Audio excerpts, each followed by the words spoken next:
Y ahí sacamos el curso de sinodalidad en un librito digital que vas directo y te abre el video y tienes todo el curso en un PDF. Bien, qué Sí, bueno. sí lo vi. Creo María del Pilar me lo envió, sí. Y No, yo y lo no recibí, no sabía, sé. me mandaron ahorita el link y salió ya se los comparto acá porque no lo había visto. Ahora me lo acaban de mandar, en Religión Digital lo sacaron para descargarlo, el El libro. PDF, Ah, porque buenísimo. nosotros no tenemos dónde colgarlo para que la gente lo descargue. Y entonces Religión Digital me mandaron ahora el link y veo que se puede descargar de la página de ellos. Entonces, bueno, es muy práctico, ¿no? Una buena página. Buenísimo. ¿Viste, Pilar? No habíamos visto eso. No, no, lo voy a mandar a ver acá por el chat para los que no tengan. Ah, la pusiste ahí, perfecto. Sí, Perfecto, pusiste. Perfecto, perfecto. Sí, también vamos a promocionarlo en Vida Nueva, también. No sé, hace un trabajo muy bonito con muchos profesores que también, bueno, tú siempre estabas ahí, Claudio, Yo sí. reuniones de los Zoom.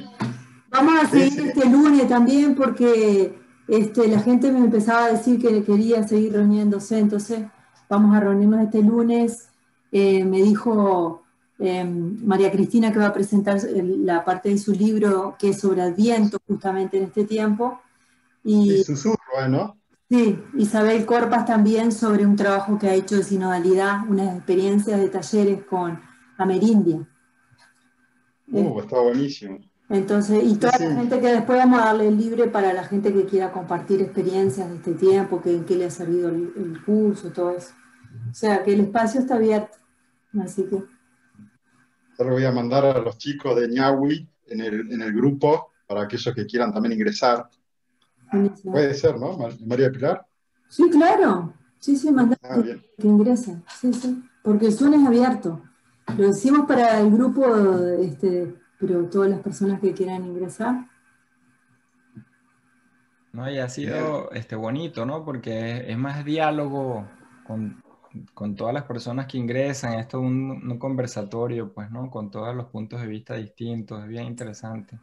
Sí, Más hasta que... Patricia Hualinga se pudo conectar, que Patricia nos iba a hacer un video, pero como está en la selva, y que no puede, que está, y bueno, y ella está muy comprometida con el trabajo también de las comunidades. Pero bueno, pudo participar en un diálogo y contó su experiencia también en el sínodo, como indígena y como mujer. Y bueno, yo Sí, sí, me gustó bastante eso. El lunes Estuvo muy pasado interesante. hicieron un Zoom eh, para recordar a Scanone. Ah, Ah, sí, sí, también. Muy bueno. sí. Con Ariel Estaba Fresia y Ariel y exactamente, Gale. Carlos. Bueno, Sí, bueno, bienvenida, impresionante, Suai. impresionante la obra de Scanone, ¿no? Impresionante. Él me dio clases a mí en la Gregoriana, porque él iba Claro, todos los años y daba un mes intensivo y se exactamente. regresaba a Argentina. Yo lo tuve como profesor en el Colegio Máximo. Sí, yo también lo tuve en el máximo. Tipo muy... Bienvenida, Eliseo. Bienvenida, Suail, María, Criollo. Bienvenidos. Un gusto de estar. Saludos a todos. Hola, un gusto. Gracias, Eliseo. Eliseo es de Perú. Suajil es de Caracas también. Ahí está. ¿De Perú eres, Eliseo? Sí, del centro del Perú, de Huancayo, de- del departamento de Junín, aquí a unas 6 horas de Lima. ¿Y se ha regularizado el virus o sigue todavía fuerte en Lima, ¿no? Eh, En los últimos 2 meses ha bajado bastante en Perú, aunque estas 2 últimas semanas ha empezado a subir. Pero sí estamos eh, más o menos con 800 casos diarios y fallecidos, un promedio de 30, aunque en los 2 últimos días han estado entre 50 y 60, creo, subieron el doble. Y eso preocupa, sí.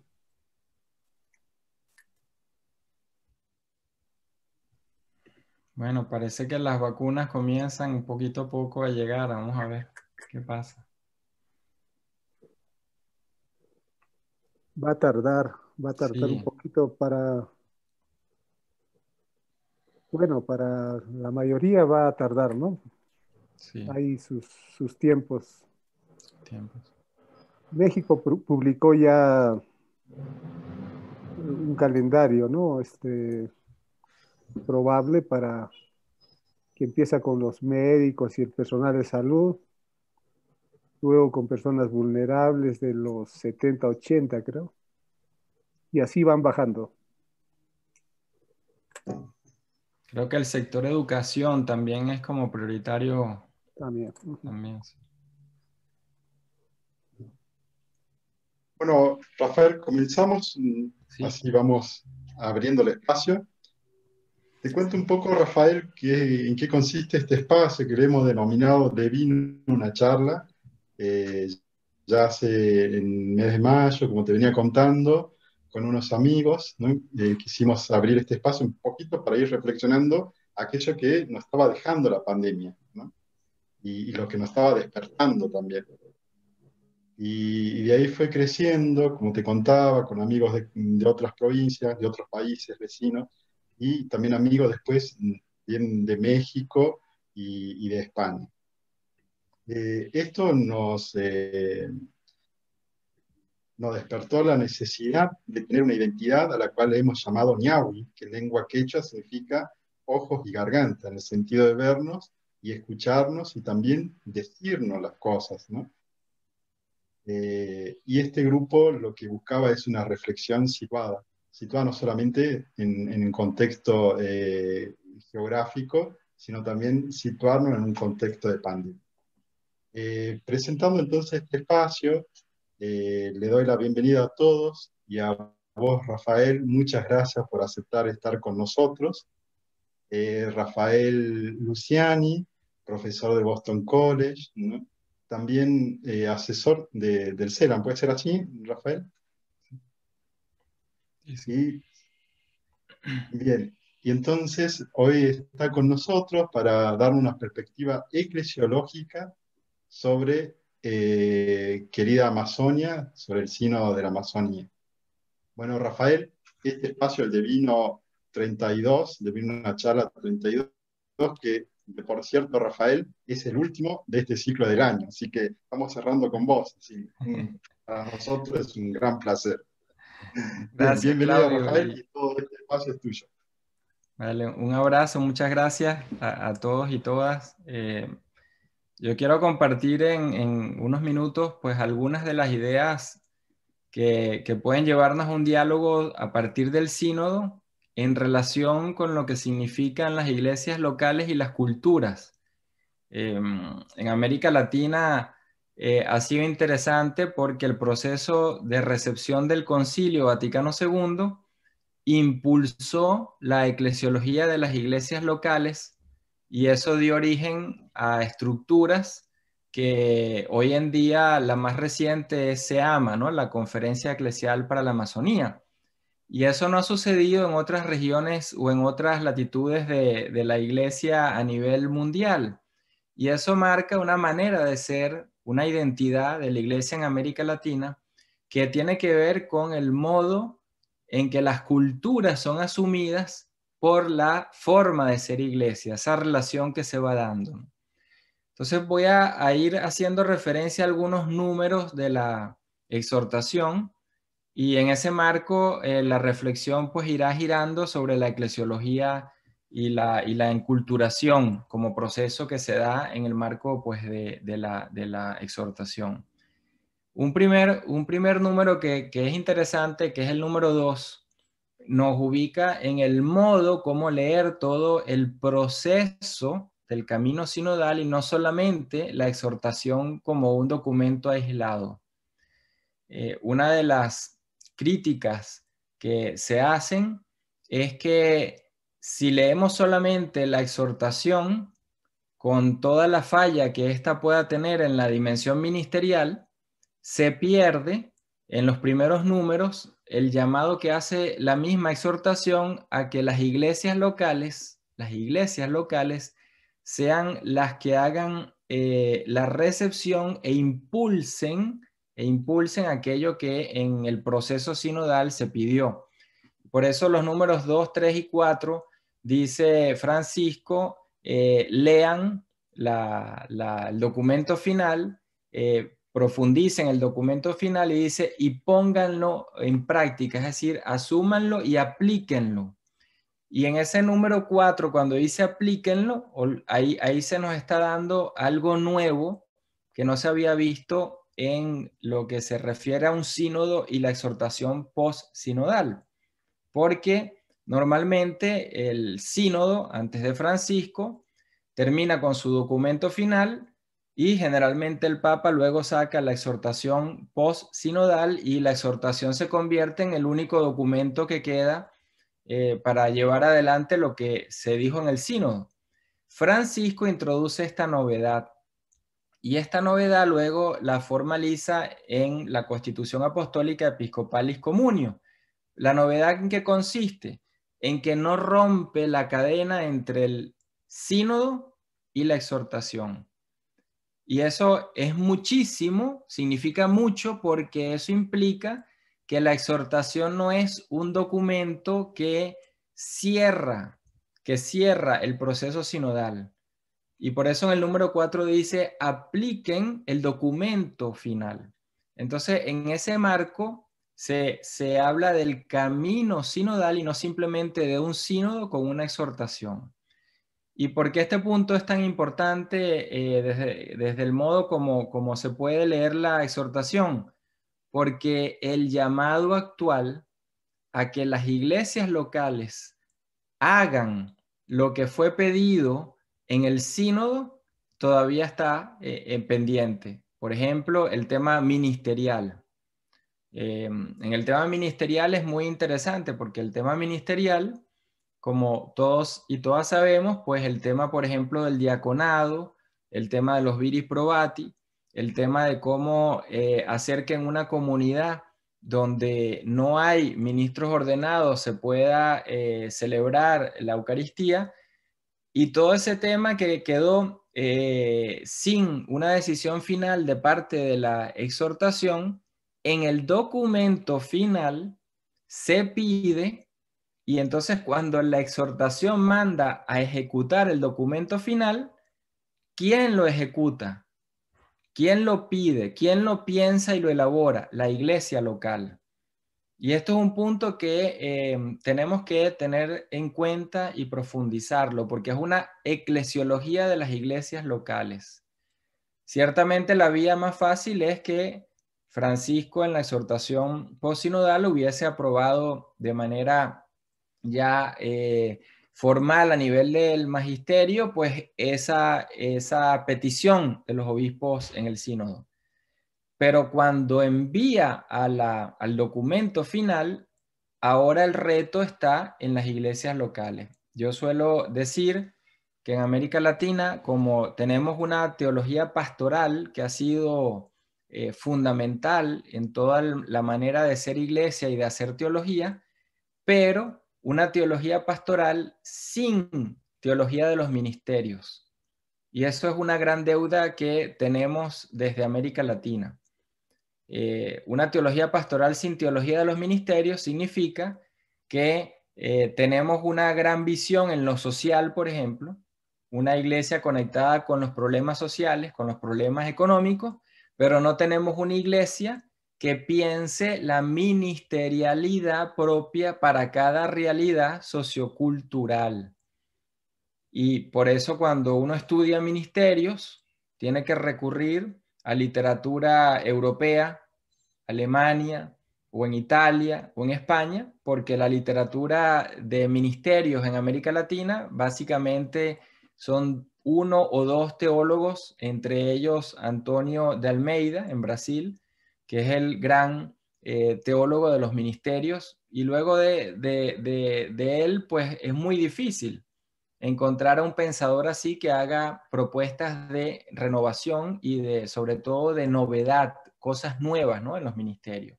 Entonces, ese punto es importante porque si nosotros como iglesias locales no asumimos una formación y una teología de los ministerios, no la desarrollamos, difícilmente vamos a poder ejecutar lo que en el documento final se pide y que la mayoría de los obispos votaron a favor, ¿no? Otro punto que es muy interesante y que viene de Pablo VI, que es en la Evangelii Nunciandi, en el número 62, la hago referencia porque en ese número está una inspiración muy importante de Querida Amazonía. Dice Pablo VI en el número 62 de Evangelii Nunciandi, la iglesia se convertiría en una abstracción si no tomase cuerpo y vida a través de las iglesias particulares. Esa expresión es fundamental. La iglesia se convertiría en una abstracción si no toma cuerpo y vida, es decir, si no se hace concreta en las iglesias particulares. Ese fue el posconcilio inmediato. Esa era la eclesiología del Vaticano II, que en el posconcilio inmediato fue fundamental. Luego se perdió con el pontificado de Juan Pablo II y Benedicto porque se pasó a la eclesiología universalista nuevamente. Y eso, para poner el ejemplo, en el año 92 el documento Comunionis Notio que aprueba el entonces prefecto Ratzinger de la doctrina de la fe, dice que la iglesia universal antecede ontológicamente a la iglesia local, y eso creó toda una discusión. ¿Qué significa eso? Bueno, que las iglesias locales prácticamente no tenían consistencia propia. Y lo que se llamaba Iglesia Universal, ¿qué terminó siendo? La curia. Porque la Iglesia Universal, como dice Pablo VI, no existe de una manera abstracta, no existe una cosa que llamamos Iglesia Universal. Existe la comunión entre las iglesias locales, y en esa comunión entre las iglesias locales se realiza lo que llamamos Iglesia Universal.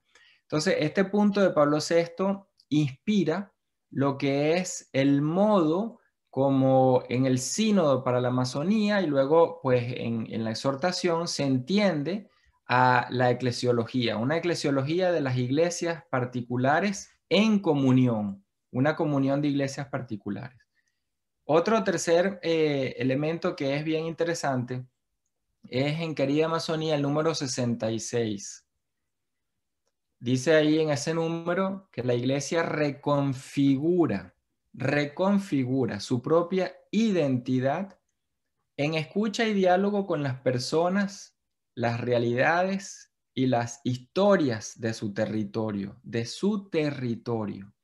O sea, la iglesia local, la iglesia reconfigura, no dice siquiera que se entiende, sino que se transforma, se reconfigura, se renueva, se rehace en su identidad, no simplemente en lo que hace, en su ser, en su identidad, a la luz de la escucha, el diálogo con las personas y con las realidades, con las historias de su territorio.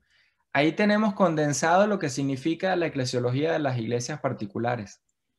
Es decir, la cultura o las realidades socioculturales son las que dan forma a lo que llamamos iglesia particular. Esto significa que una iglesia particular no puede ser igual a la otra porque la realidad sociocultural es distinta. Y cuando decimos iglesia particular, decimos, por ejemplo, en lo más concreto, la diócesis. En Salta no podemos decir que es lo mismo que Buenos Aires, no podemos decir que es lo mismo que Caracas, no podemos decir que en Caracas y en Mérida, que es otra ciudad capital en Caracas, no, son dos realidades socioculturales. Es decir, cada realidad sociocultural que no es igual a un país, sino realidades territoriales, son las que tienen que ser tomadas en cuenta para que la iglesia particular adquiera su forma propia. Para poner un ejemplo, los famosos ritos litúrgicos.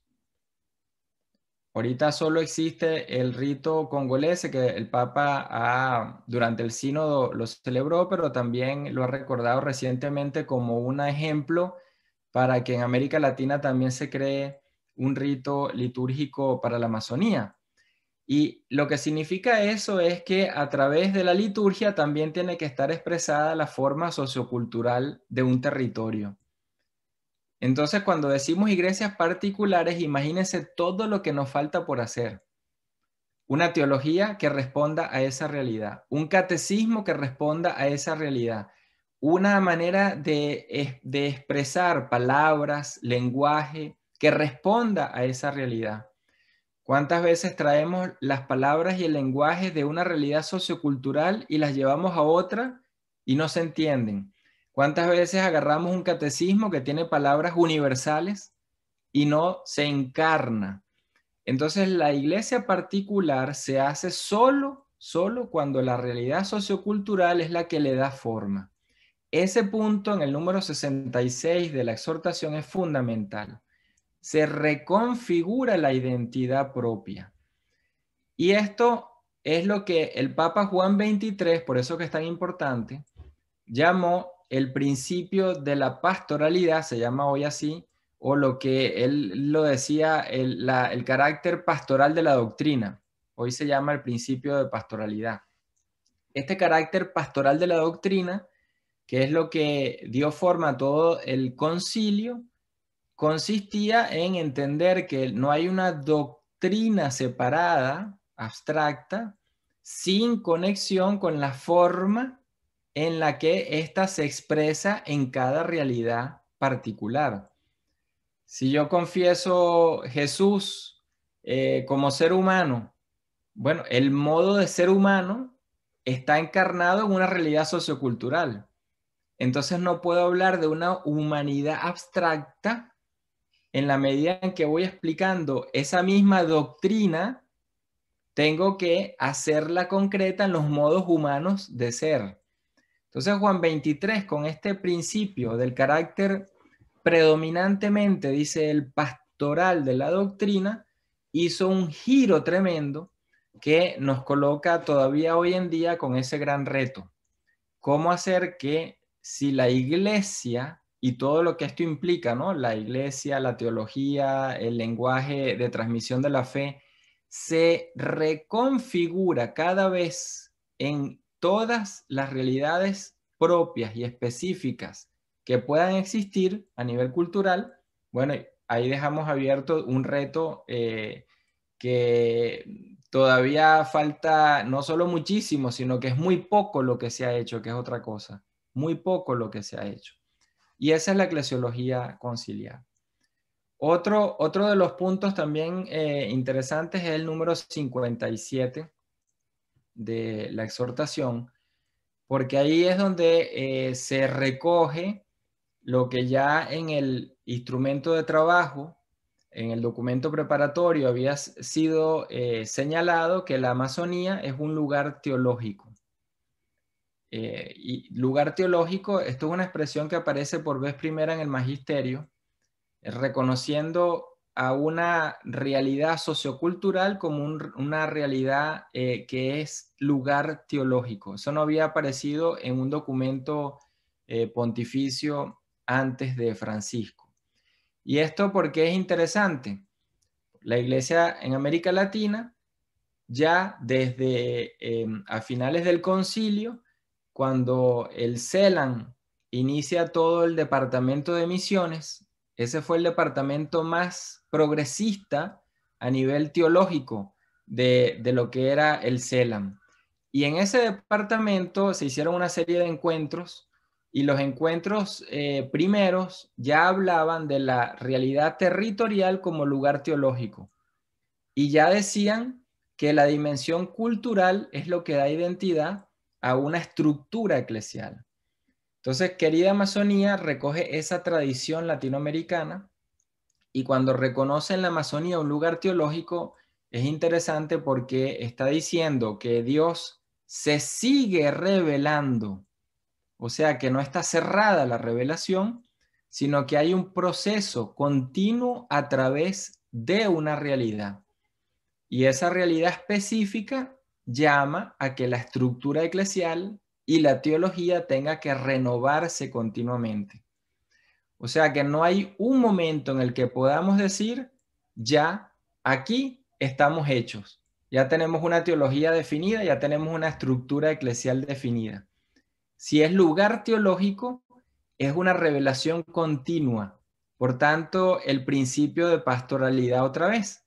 En cada momento, en cada época, en cada tiempo, tengo que estar leyendo continuamente lo que de Dios se revela en esa realidad y traducirlo, principio de pastoralidad, traducirlo en doctrina, en teología, en liturgia, en todo lo que exprese esa revelación en el ámbito cultural.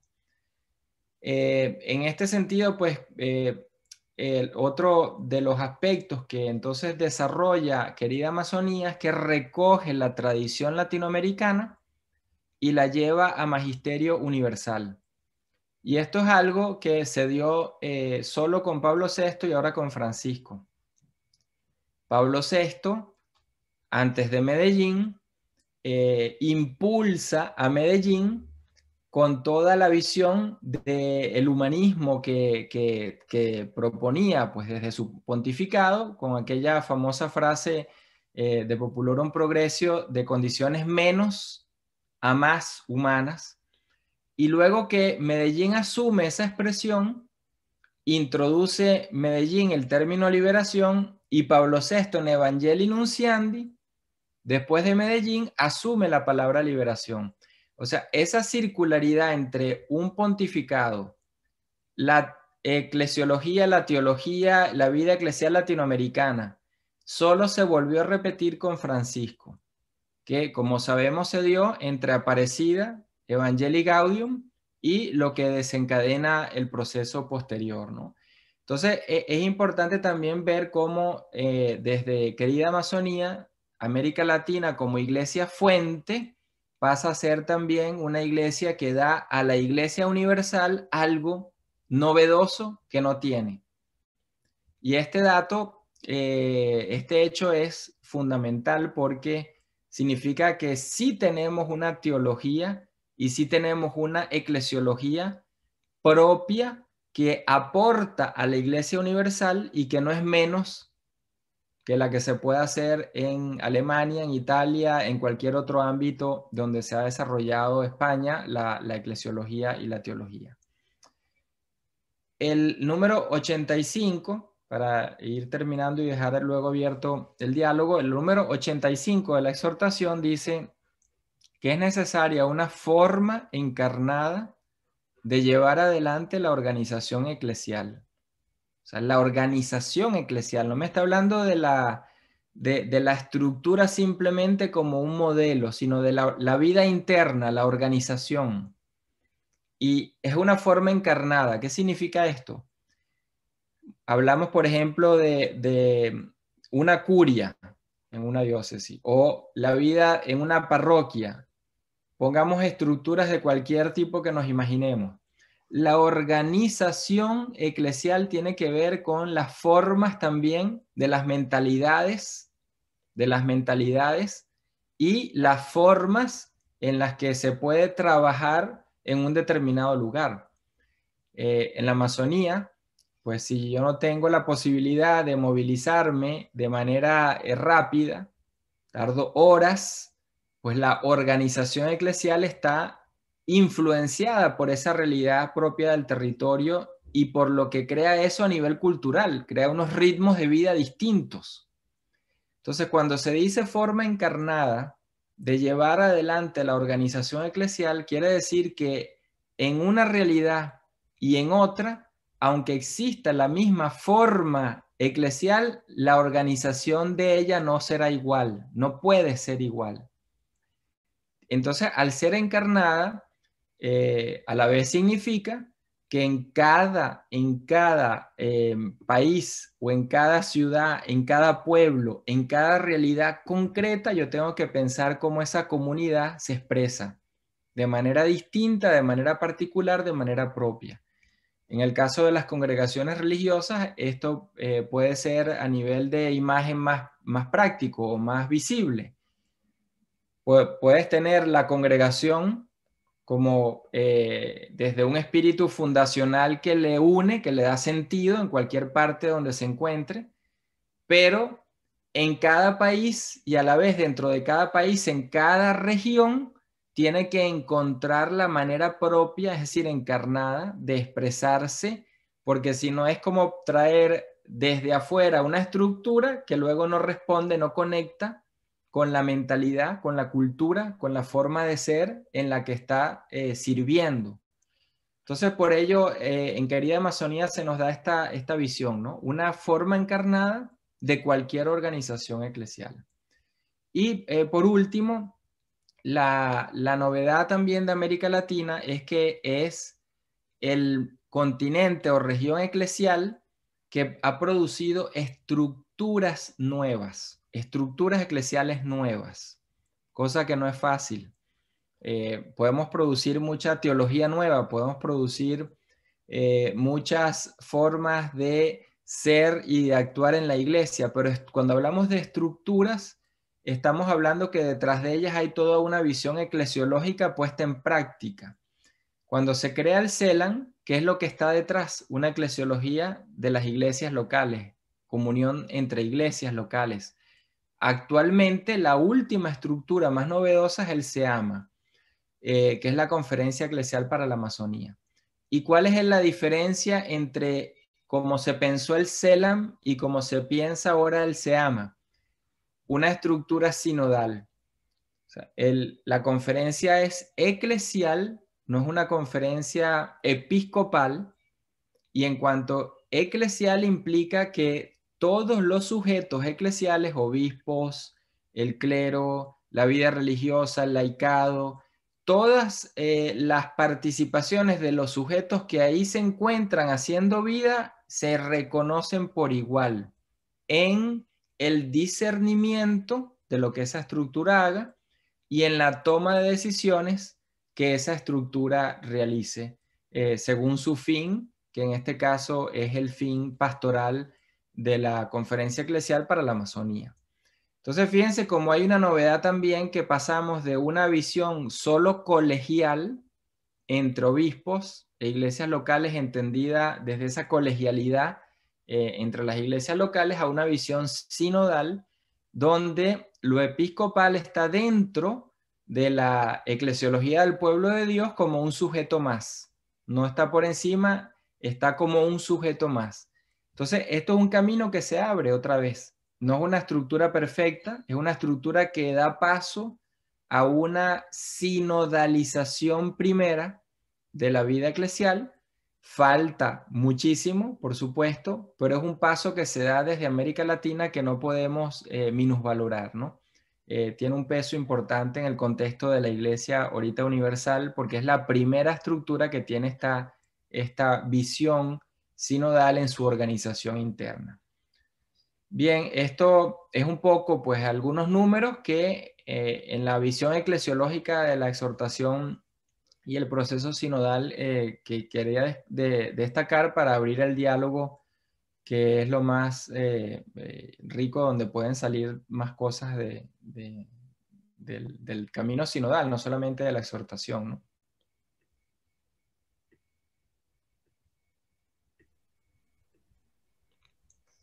Muchísimas gracias, Rafael. La verdad que me deja muchas ideas, ¿no? Resonando esta apertura eclesial o esto novedoso de lo eclesial, ¿no? Que nos trae querida Amazonia. Y bueno, esta cuestión también de la renovación que no está, digamos, no, ahí fui viendo, digamos, fui entendiendo que no está solamente en el cambio, no hay una dirección, quizá del Papa Francisco, un cambio de estructura, sino desde la conciencia hacia las estructuras. Este proceso es el que me llama mucho la atención. Bueno, querida comunidad, abrimos ahora un espacio de resonancias, un espacio también de pregunta, de charla con Rafael. Así que de nuevo, Rafael, muchas gracias, ¿no? por abrirnos este espacio y estas conciencias eclesiales. Y bueno, mientras tanto te hago la pregunta, Rafael, ¿no? Para abrir quizás el debate también. La línea también latinoamericana, sobre todo también acá en Argentina, que surge, y perdóname que sea por ahí un poquitito más atrevido, de la filosofía de la liberación, ¿no? Hago la pregunta desde ahí. Un filósofo de la liberación llamado Casalla, de apellido, habla del universal situado. Encuentro un poquito de esta idea hegeliana del universal abstracto hacia el universal absoluto, como que ciertas concepciones tienen que hacerse absolutas, ¿no? Y sin embargo, eso absoluto termina mandando hacia la periferia, desapareciendo lo propio de cada región. Por eso, la construcción, digamos, un poco de esto de lo universal, nace quizás de esta situacionalidad, es decir, entendernos desde este lugar, ¿no? Desde esto que somos. Ahora, el proceso, esto que también me parece que es un poco lo que estás planteando, cómo esto elabora, digamos, nuevas relaciones entre, o la pregunta sería esto, tiende, digamos, un poco a darle mayor importancia a la iglesia local y la iglesia universal solo queda como un sistema que regula o la iglesia locales no sería, digamos, la suma para hacer la iglesia universal, sino que la iglesia universal, digamos, termina siendo ese abstracto y la iglesia local termina siendo la praxis. No sé si da para entenderse. Sí, o sea, lo que llamamos iglesias particulares, en primera instancia, tiene que ver con lo que es la diócesis, por ejemplo, ¿no? Pero cuando decimos Iglesia Universal, el debate que causó tanto inconveniente fue en torno al documento que les comentaba de Comunión Ignocio, cuando Ratzinger quiso, quiso no lo dijo, que la Iglesia Universal como concepto preexiste, es ontológicamente preexistente a la Iglesia particular.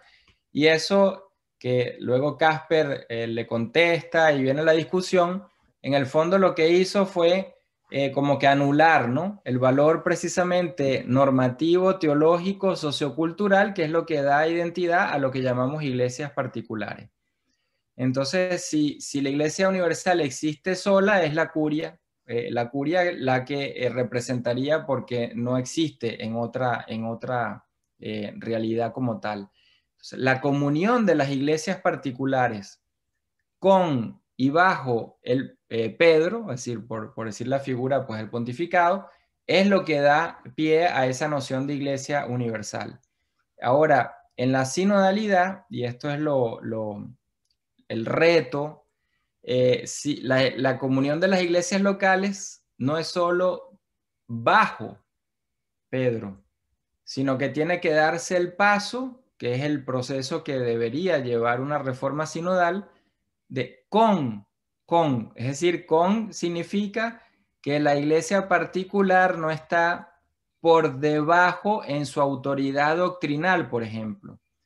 Y esto ahora con la reforma que viene de la curia es un punto interesante que va a salir, porque la curia al no entenderse como la intermediaria entre el Papa y las iglesias particulares, que es lo que hasta ahora ha sido, ¿no? Que vigila, controla, etcétera, sino que está al servicio ya no solo del papado, sino también de las iglesias particulares.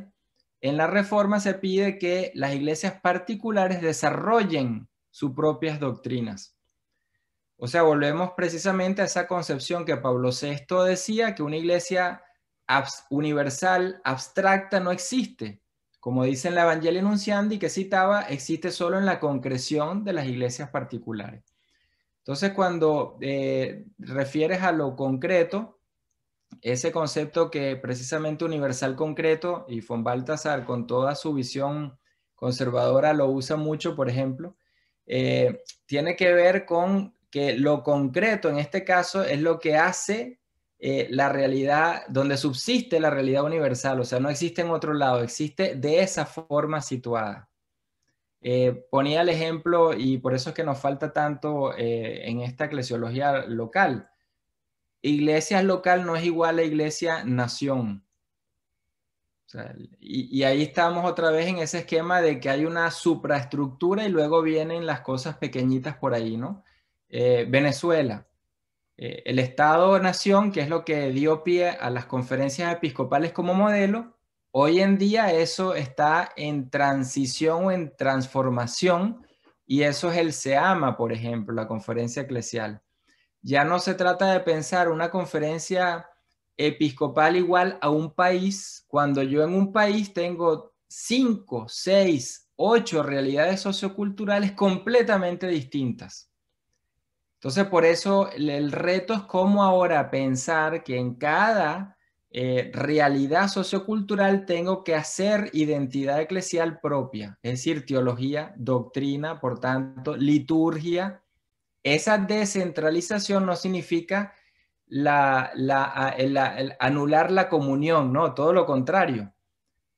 La catolicidad es precisamente que en la diversidad yo refuerzo la unidad, la unión, pero no es al revés, no es que mato la diversidad en función de una hegemonía, entendiendo que la iglesia debe tener una sola forma.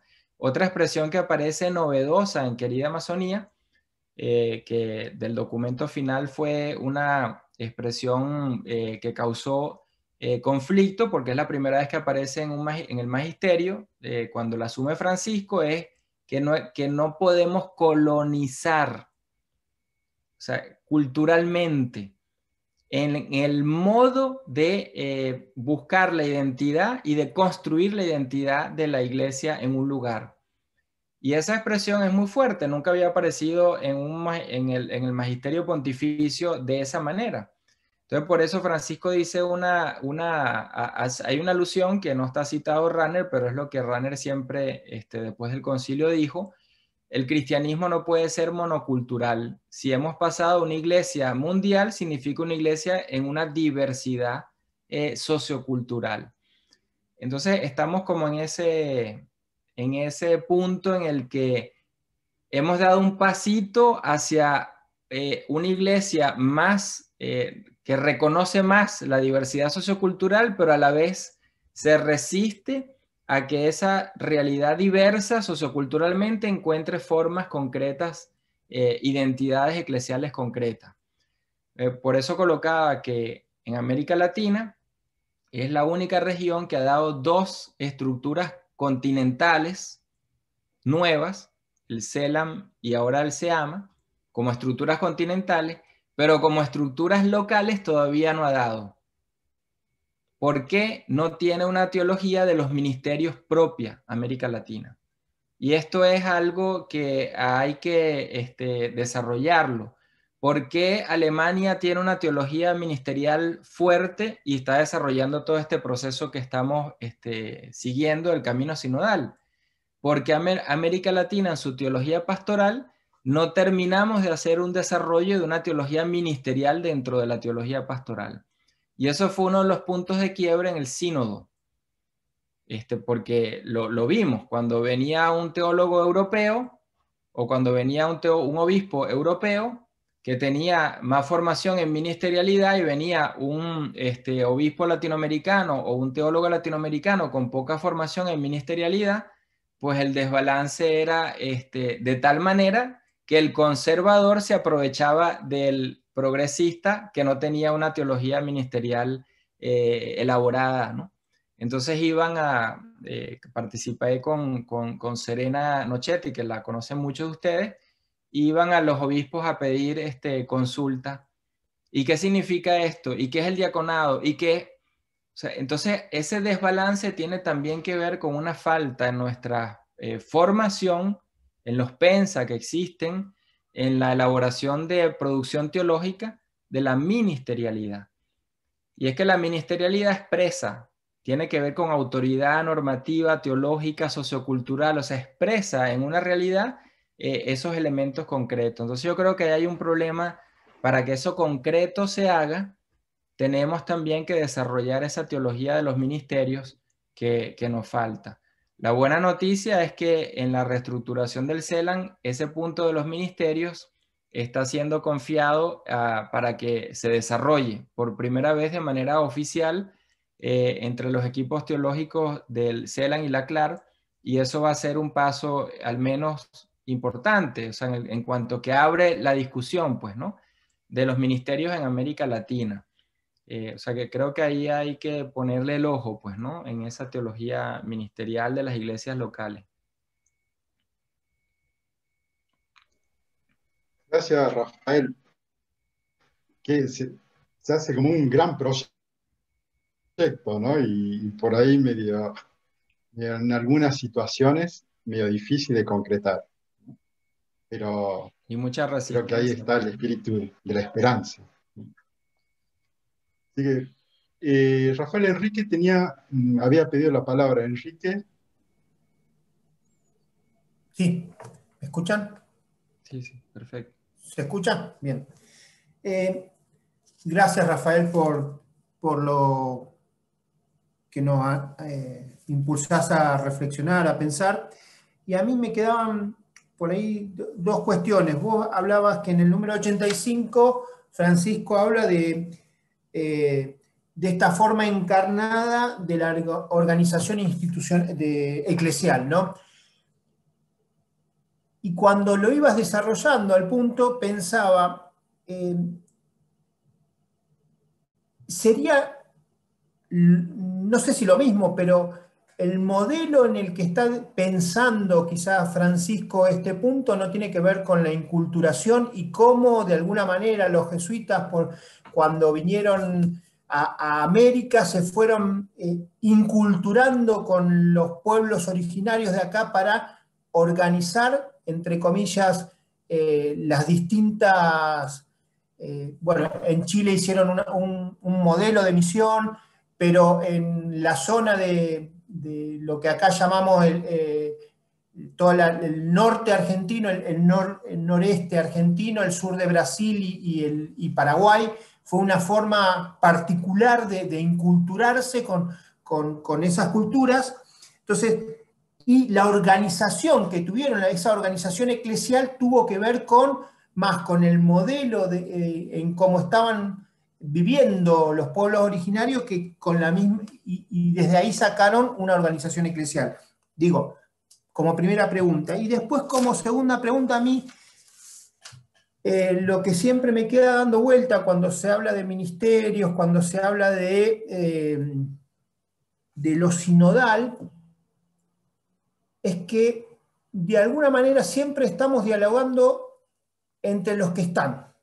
Y como que no se abre, o al menos esa es la impresión que a mí me da, muchas veces no se abre las puertas o no se deja oír y escuchar fundamentalmente voces que no tengan que ver con nuestro ser cristiano y católico. Esa es algo que está ahí pendiente y me parece que es, al menos en las iglesias particulares y locales argentinas, me parece que nos falta mucho eso de dejarnos impregnar y ponernos en el lugar del otro a ver qué nos están queriendo decir cuando nos llaman la atención y muchas veces nos ponemos a la defensiva. Esa es mi impresión. Bueno, te dejo esas dos preguntas y gracias.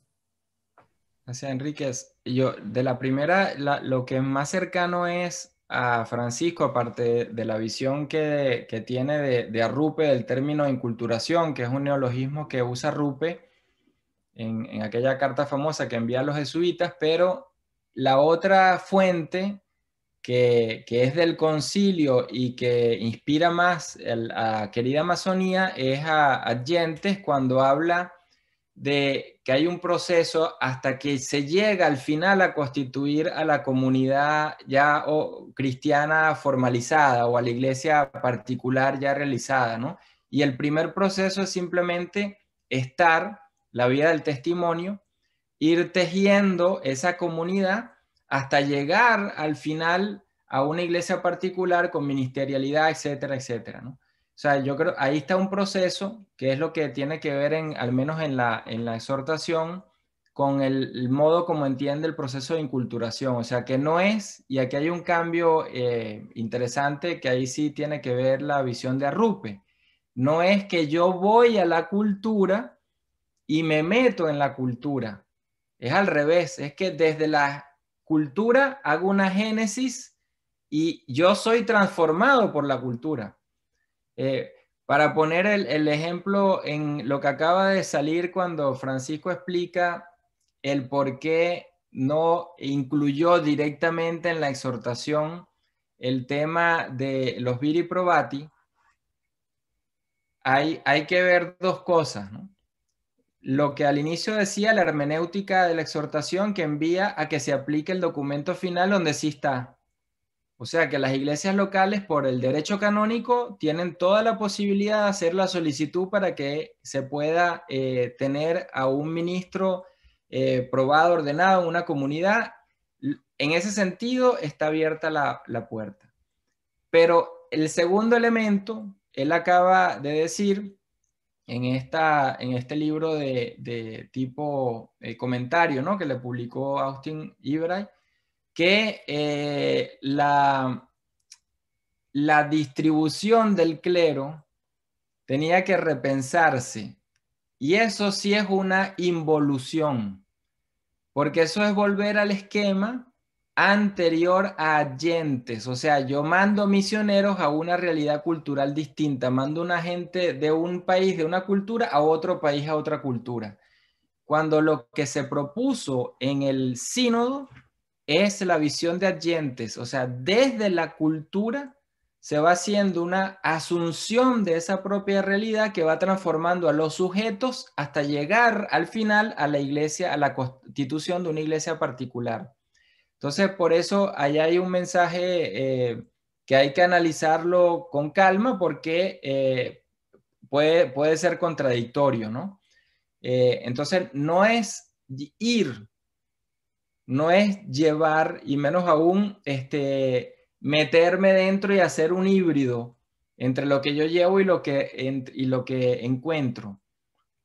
El estar implica que desde ahí, desde la comunidad, por eso era el sentido de los vidi probati, no era que fuera alguien casado para que lo ordenaran y se fuera para allá.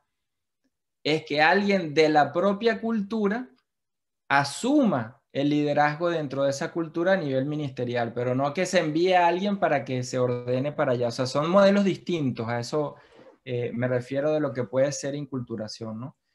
Y bueno, el último punto sí, a nivel de magisterio, Francisco lo ha incorporado con algunas formas, por ejemplo, los movimientos populares, la escucha a movimientos que no son católicos o necesariamente cristianos. A nivel de su magisterio, eso es una novedad. Pontífices anteriores no lo habían hecho de manera oficial, hecho por un papa donde cada año incluso hace ya de manera oficial esta escucha, ¿no?, a los movimientos populares, ¿no? O sea, ese es un ejemplo de que por ahí al menos se da eso. El problema es lo mismo de lo anterior en lo ministerial. Cuando hablamos de ministerio, también tenemos que hablar de servicios. Ministerios, servicios, carismas. Y servicios, no todos estamos ni queremos ser ministros, pero todos podemos tener servicios distintos. Y servicios no está conectado necesariamente a la profesión que yo tenga desde mi fe. Por eso hay un modelo que se dio y queda en algunas parroquias, que es el de los alcohólicos anónimos, que estando en un espacio de parroquial católico, están en el espacio, pero es una comunidad que no se profesa y que la iglesia colabora con, y ellos colaboran con, y es un espacio, por así decirlo, de servicio. Entonces, hay modelos que se dieron, que no se han repetido. ¿Por qué? Porque bajo Juan Pablo II se pasó a una pastoral de movimientos eclesiales, o sea, una pastoral ad intra, movimientos eclesiales. Y esos movimientos eclesiales, bueno, hoy en día muchos de ellos han entrado en crisis, incluso hasta los menos esperados como la comunidad de Bosé. Entonces, hay ahí pues un cambio también que todavía no se da. O sea, ¿cuál es la pastoral que propone Francisco? Juan Pablo II la movió desde los movimientos eclesiales. ¿Cuál es la pastoral que hoy en día se propone como modelo? Entonces, ahí estamos en una transición a mi punto de vista porque no se logra tener una visión formulada como antes. Es decir, no es que a lo mejor tengamos que tenerla, pero lo que quiero decir es que al menos ahorita no hay algo que podamos decir, este es el modelo pastoral que está proponiendo Francisco. La visión, sí, la visión. ¿Cómo se traduce esa visión en un modelo? Y con un modelo, y quiero decir esto, las reformas solo avanzan cuando se hacen organizaciones, estructuras, cuando se hacen formas concretas que las impulsan. Yo puedo cambiar la mentalidad, puedo convertir el corazón, como dice Medellín, puedo convertir todas las relaciones posibles del mundo. Trento avanzó cuando reformó estructuras, o sea, seminarios. Todo el mundo estudió bajo un esquema.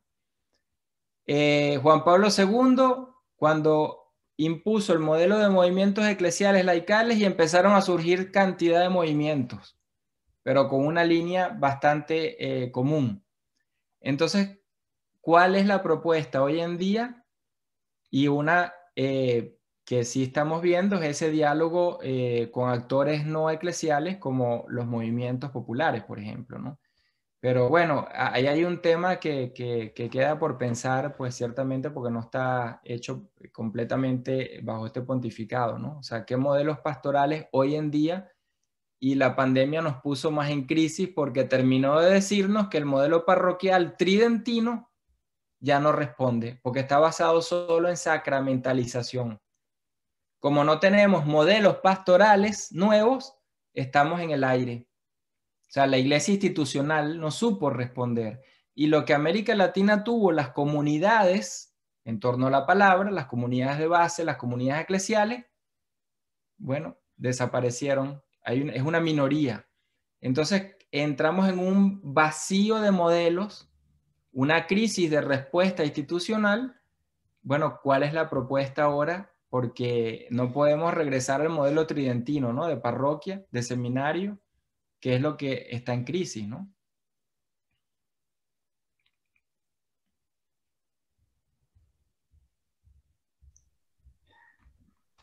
Gracias, Rafael. Eliseo había pedido la palabra, Eliseo.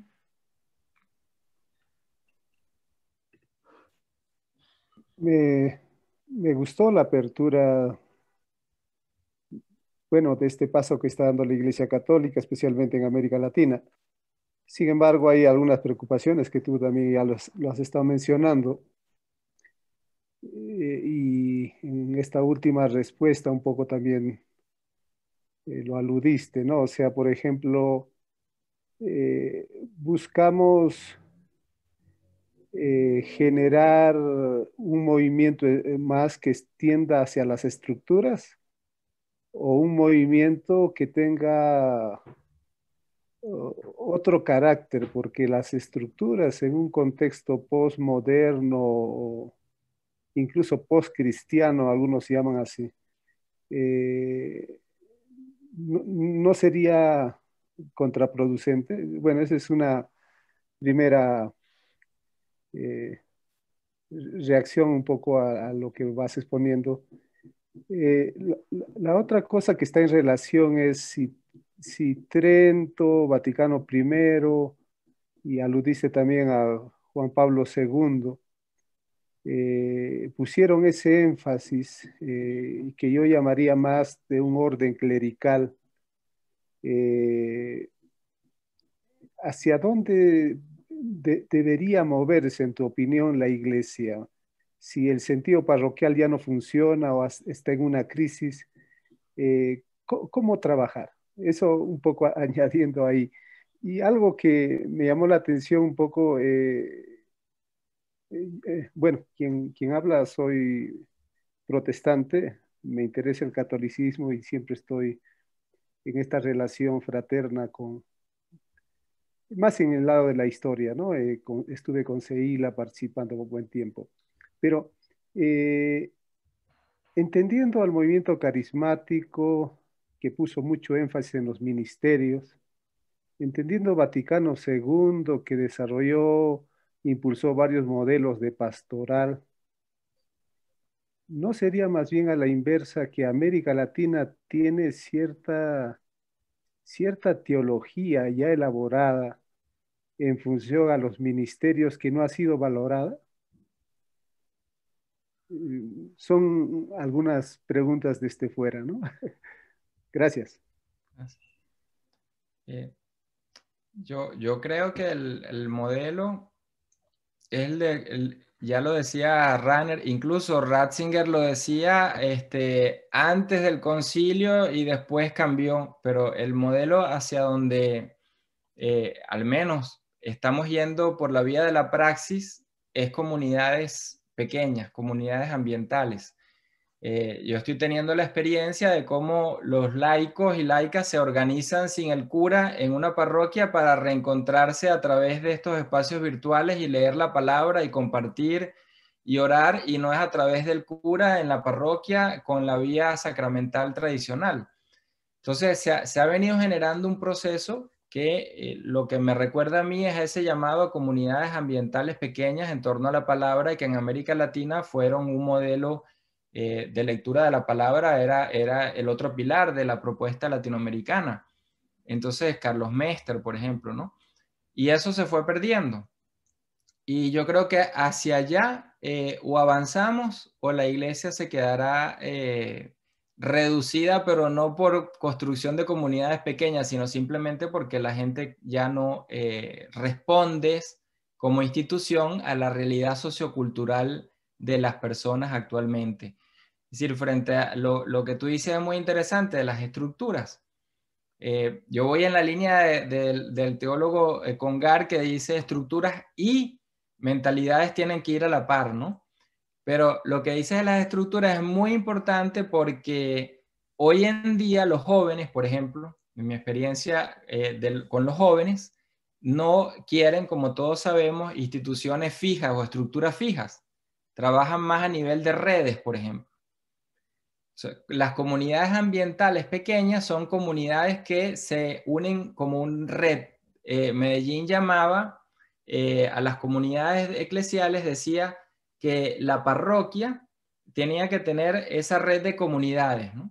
Y entonces desde las comunidades, dice Medellín, se entiende toda la iglesia hacia arriba. O sea, la identidad de la iglesia se da desde las comunidades y se reconfigura hacia lo que es ya la iglesia como tal particular, ¿no? La diócesis, pero voy desde abajo, desde las comunidades en red. Entonces, hoy en día recuperamos eso, si lo recuperamos, ahí hay un camino. Pedro Trigo, con quien más de 25 años trabajando juntos y enseñando juntos, ya lo decía en los años 80, cuando empezó a ver que las comunidades eclesiales estaban desapareciendo o se estaban politizando. Y entonces en una conferencia en Brasil él lo dijo. Le dijo, el sentido de las comunidades ambientales en torno a la palabra se ha perdido y lo estamos pagando 30 años después. ¿Por qué? Bueno, porque el modelo que se afianzó era movimientos eclesiales laicales y parroquias. Y entonces, hoy en día nos damos cuenta que los dos modelos cayeron. Entonces tenemos la riqueza en la tradición latinoamericana de una experiencia que podemos rescatar y podemos profundizar a la luz de la actualidad, pues, ¿no? Pero estas comunidades son para mí hacia donde la iglesia está moviéndose, o si no, se quedará completamente aislada. O sea, es que no nos damos cuenta de el número de personas que ya no están afiliadas de manera real a las estructuras eclesiales. O sea, no caemos en cuenta que después de la pandemia, ahí me dicen los jóvenes que después de tener experiencias de Zoom donde se encuentran con jóvenes de todas partes del mundo, ¿para qué voy allá a mi parroquia a ver al cura y a los 4 jóvenes que antes veía? Me lo han dicho grupos juveniles. Es decir, hay otra mentalidad que viene, y solo desde este encuentro de comunidades pequeñas donde permita, decía Medellín, la fraternidad, el conocimiento del otro, de la otra y la relación personal, el cristianismo, al menos en la Iglesia Católica, tendrá vida. Si no, no. O sea, yo en eso soy radical, no es porque, sino que lo veo. O sea, a veces vivimos como teólogos, bueno, en una burbuja, pero resulta que en las comunidades parroquiales ya casi no existen. O sea, basta sumar el número de personas que viven ahí y el número de personas que realmente participan. Desde ese punto de vista, sin decir otra cosa, casi no existen. En mi parroquia en Caracas son como 40.000 personas una parroquia.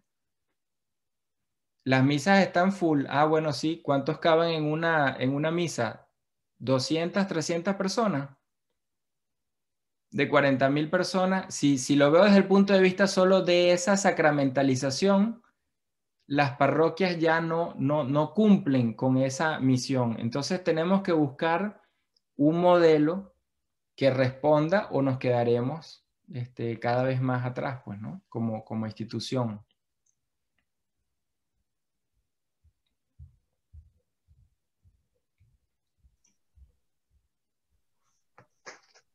Gracias, Rafael. No sé si pronuncio bien. Suhai, puede ser, levantó la mano. Hola, hola a todos. Hola. Un gusto. Hola, Rafael, un gusto Hola. saludarte. Sí, mi pregunta, bueno, creo que va más orientada pues quizás a mi vocación consagrada, ¿no? Yo creo que este proceso de conversión pastoral es un llamado pues para todos y también para nosotros como vida consagrada. Sin embargo, en todo este proceso eclesial, ¿verdad? ¿Cuál podría estar siendo la invitación de Dios o la llamada de Dios a la vida consagrada en este proceso, ¿no?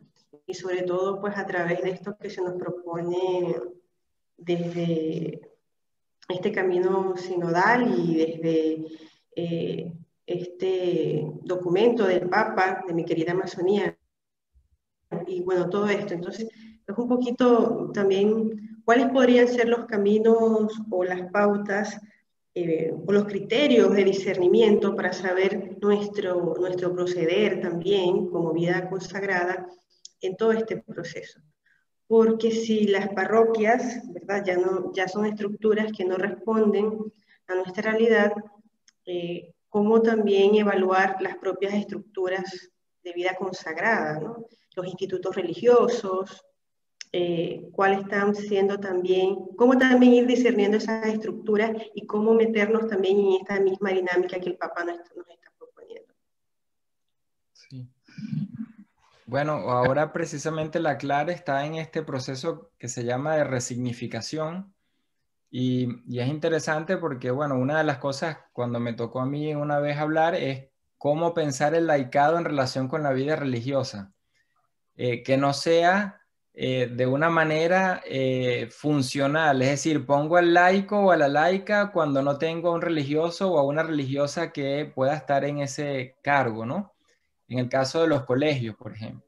Entonces, un tema importante para la vida religiosa es cómo se repiensa en su relación con el laicado, por ejemplo. Ahí hay todo un tema interesante. Pero también otro tema que se había visto es el tema de la toma de decisiones. O sea, si Adolfo Nicolás, cuando visitó a los jesuitas en Estados Unidos, les dijo que lo primero era ser laico. Luego venía que ellos eran jesuitas, pero primero tenían que entenderse ellos como laicos, le decía a los jesuitas, ¿no?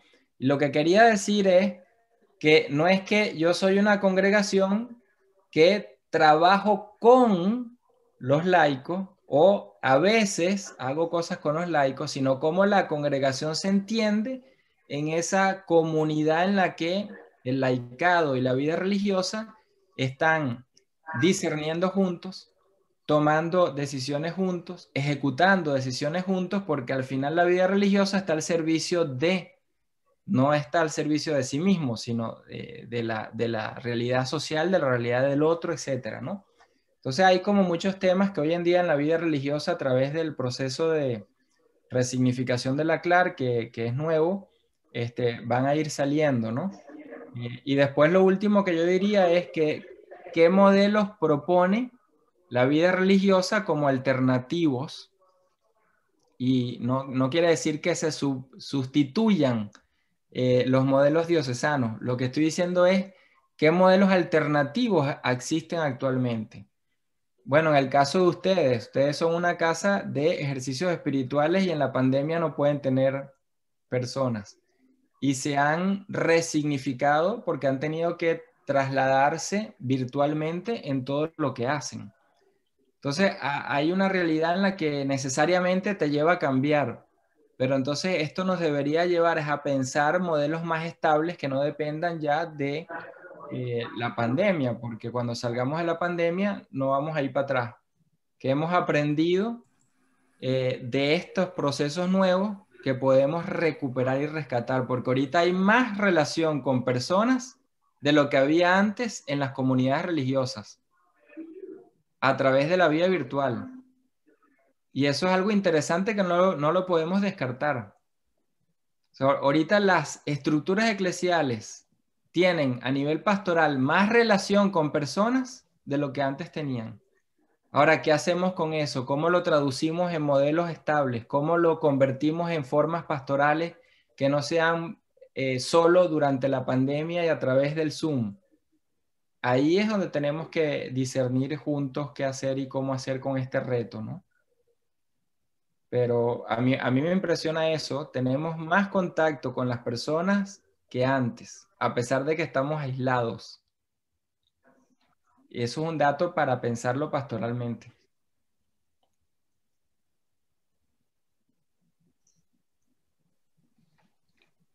Gracias, Rafael. María del Pilar, levantaste la mano. Sí, quería que compartieras un poco, Rafael, porque tú participaste en el sínodo y de la Amazonía y también pasas hablando de sinodalidad. ¿Qué signos también viste de sinodalidad en tu experiencia personal en el sínodo, no? O sea, esos días que estuviste allí, ¿cómo fueron para ti? O sea, de todo lo que después se quedó escrito en el documento, ¿qué fue tu experiencia de vida? O sea, ¿qué fue lo que viviste allí y que sería lindo que compartieras aquí?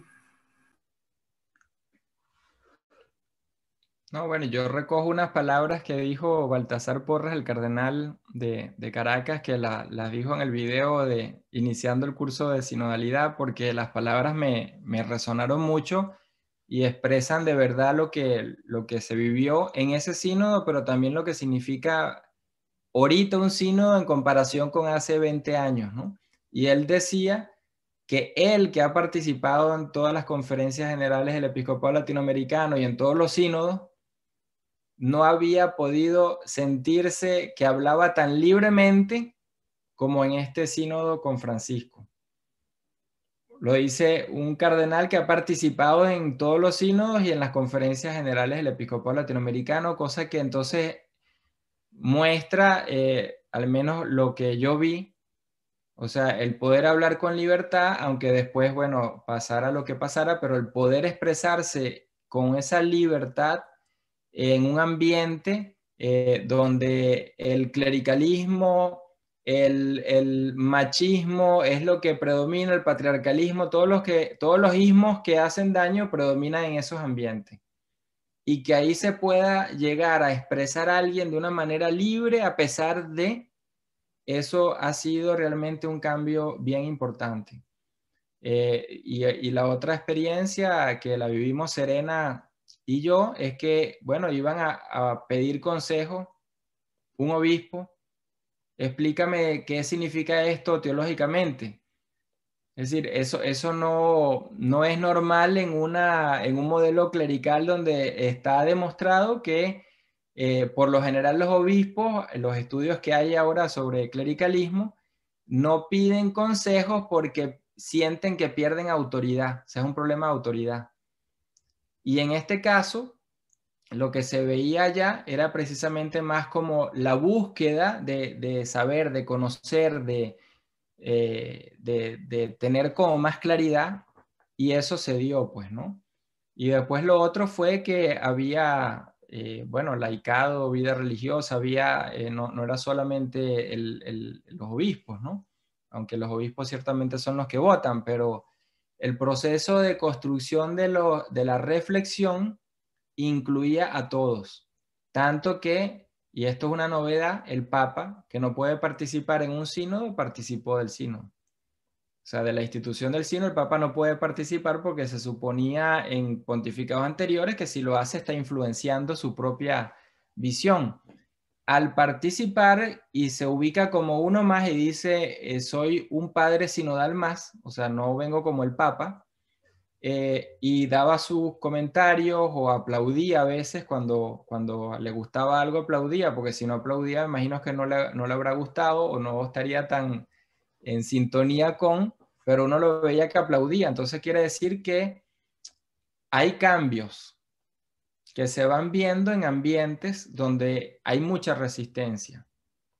Y yo creo que eso es poquito, pero es mucho a la vez en comparación con lo que hace 10 años apenas existía como ambiente. Esto no quiere decir que dentro de 3 años o 5 años pueda estar mejor, pero en este momento hay indicios de ciertos cambios que dan un poquito de esperanza, ¿no? Dentro de toda la situación que podamos criticar del clericalismo y todo esto.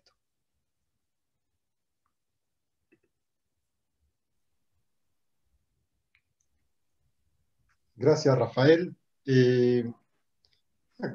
Una cuestión más así para preguntar también. Y esto lo que decía sobre las resistencias y demás, ¿no? Que hay.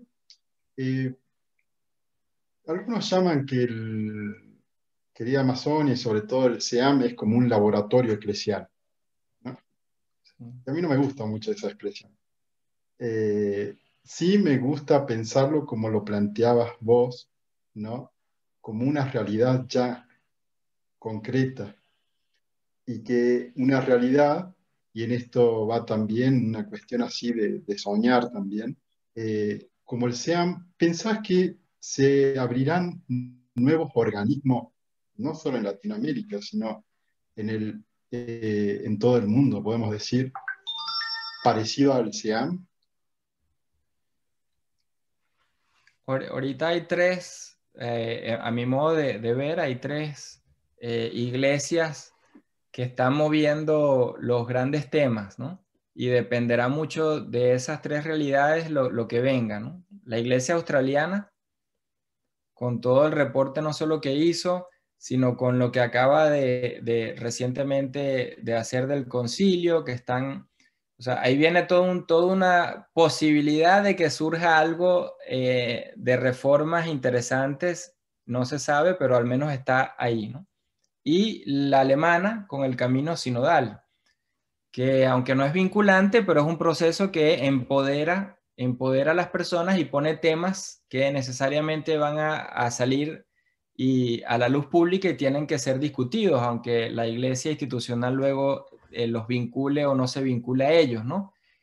Y América Latina, por este proceso que está reestructurándose, el CELAN, la CLAR y la creación de la SEAMA.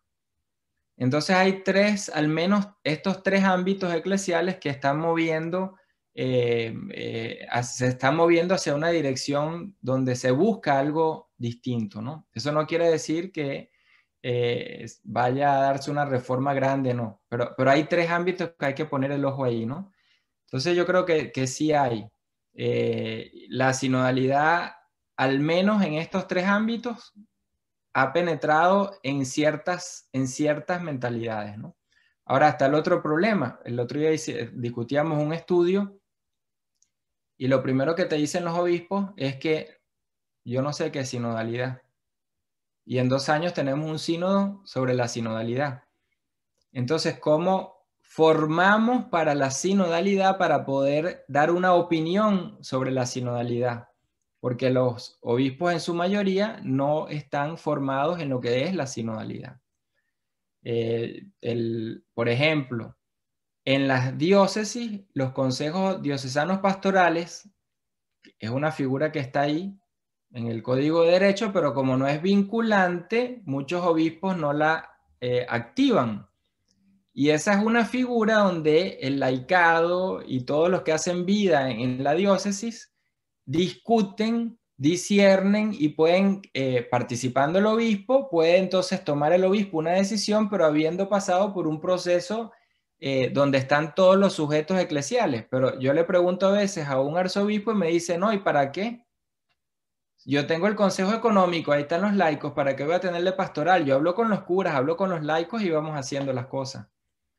Entonces hay que formar para la sinodalidad. Y ese es el reto, porque las estructuras no nacen si no hay una conciencia, una mentalidad, y eso es lo que en América Latina falta, esa formación para la sinodalidad. Basta que preguntemos cuántos han leído en los seminarios el documento de la Comisión Teológica sobre Sinodalidad, y creo que no llegamos a los 10 dedos de las manos. O sea, en los seminarios. Entonces, hay una necesidad, pues, ¿no? Si queremos avanzar, de formarnos en sinodalidad.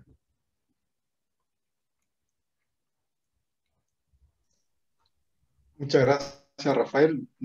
Una pregunta más de Carolina. Carolina. Sí. Hola, Carolina. Gracias, Rafael, ¿cómo estás?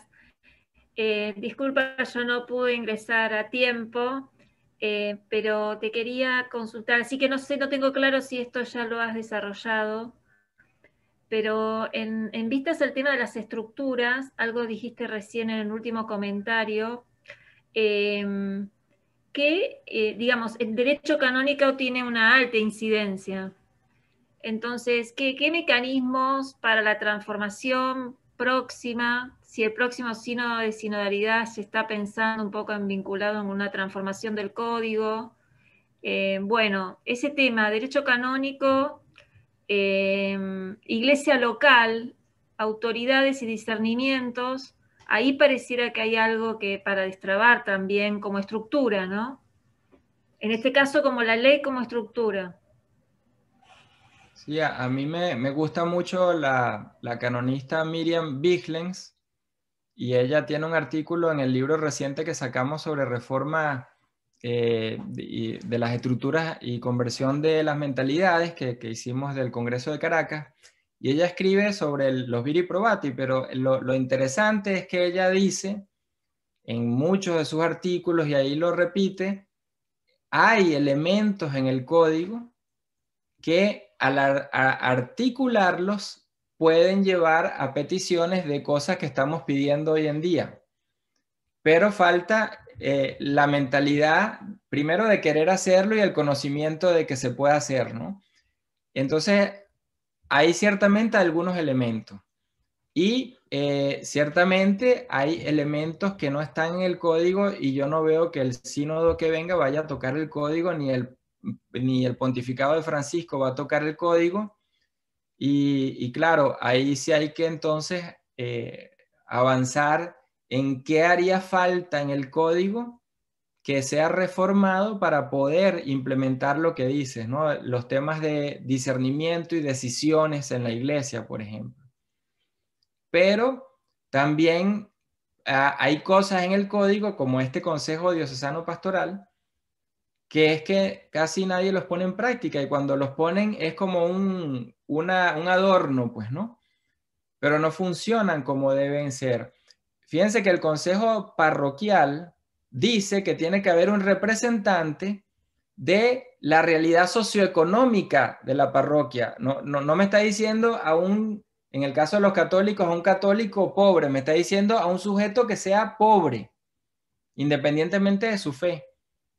O sea, tiene que haber un representante de la realidad social, de la realidad económica, de la realidad, o sea, de todas las realidades. Si solamente eso se pusiera en práctica, ya tenemos también como instancias, ¿no? Y bueno, viene todo el otro tema, claro, que hay que reformar. Por ejemplo, en lo de la curia, una de las cosas que se ha escuchado, pues, ¿no? Que ciertamente es un elemento que si llega a pasar va a ser muy importante, es que el laico tenga titularidad en los cargos. Y eso significa que la noción de potestad no va a estar vinculada solamente a lo sacramental, sino que va a estar separada a lo jurisdiccional, y por tanto un laico puede ejercer titularmente un cargo en la curia sin ser ministro ordenado. Eso es algo que posiblemente viene con la reforma de la curia, entonces sería un avance importante en cuanto a la eclesiología, a la visión de incorporación de decisiones y todo este tema de toma de decisiones. Pero ciertamente lo que dices es el punto, pues, ¿no? Si no hay una reforma del derecho canónico en algunos elementos que tiene todavía en una visión preconciliar inclusive, bueno, estamos atados a que el obispo diga, eso no es vinculante. Y lo peor que hay en la iglesia es que dependemos de la buena voluntad del cura, del obispo, y si es bueno, chévere, y si no es muy bueno, entonces, ¿qué hacemos, no? Entonces yo creo que ahí lo vinculante sí es importante. No basta el cambio de mentalidad. El cambio de mentalidad va a la par del de la estructura. Pero yo como laico, yo he vivido como el cambio de mentalidad, a mí, cuando la estructura no me favorece, el cambio de mentalidad no me ayuda para nada. Entonces necesito ese balance entre mentalidad y estructura. Y ahí es donde, como laicado me refiero yo, ¿no? Ahí es donde ahí lo que tú dices, el código tiene que ser en algunos de sus puntos, pues reformado, y para eso es el código, ¿no? Para ser actualizado siempre. Debería, pues, ser así, ¿no? Pero yo no lo veo que lo vayan a hacer bajo Francisco, a tocar el código actual. Algunos puntos, quién sabe, pero así el código como tal, no hay ningún proyecto.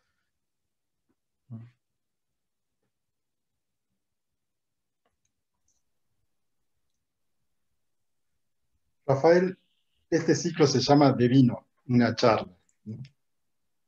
Tenemos siempre al final una copa de vino para festejar justamente, ¿no? Yo traje agua. Agua, vino, mate. Siempre pedimos que se que prendan las pantallas para poder vernos. Bueno, Rafael Luciani, laico, doctor en teología, un gran soñador de una eclesiología que ya viene gestándose en Latinoamérica y presenta a la iglesia toda como una novedad en esa eclesiología. Muchas gracias, Rafael. Muchas gracias por esta sabiduría. Gracias a todos en este de vino, nuestro último de vino de este año. Gracias a los que también pusieron su sabiduría en esta comunidad, y gracias a todos los miembros de esta comunidad que han apoyado este ciclo, este lugar, y esperamos también que de este lugar, Rafael, también poder gestar esa eclesiología novedosa. Gracias. Un saludo enorme para vos, Rafael, para todos, y bueno, feliz año nuevo, felices fiestas, y bueno, esperamos tenerte también, Rafael, Pilar, Carolina también el año que viene, y a todos ustedes no amigos de Ñahui, volver a tenerlos en el ciclo 2021. Muchas gracias. Un abrazo grande y muchas gracias. Que pasen feliz Navidad y que las familias pues estén bien. Chao. Salud, feliz Navidad. Muchísimas gracias. Gracias, Rafael. Gracias. Muchas bendiciones. Muchas gracias. Gracias, Rafael. Gracias a todos. Muchas gracias. Adiós. Bueno, gracias, Claudio. Gracias, profe, que están ahí todavía por meterme acá. Feliz año nuevo. Feliz fiesta. Feliz Navidad, feliz año nuevo. Nos estamos viendo. Muchísimas gracias, Nachito. Un abrazo. Adiós. Gracias, Rafael. Muchas gracias. Chao, Claudia. Chao, Enrique. Gracias por todo. Rodrigo. Buenas fiestas. Ignacio y Karina. Chao. Abrazo. Un abrazo, Rafael. Hasta luego.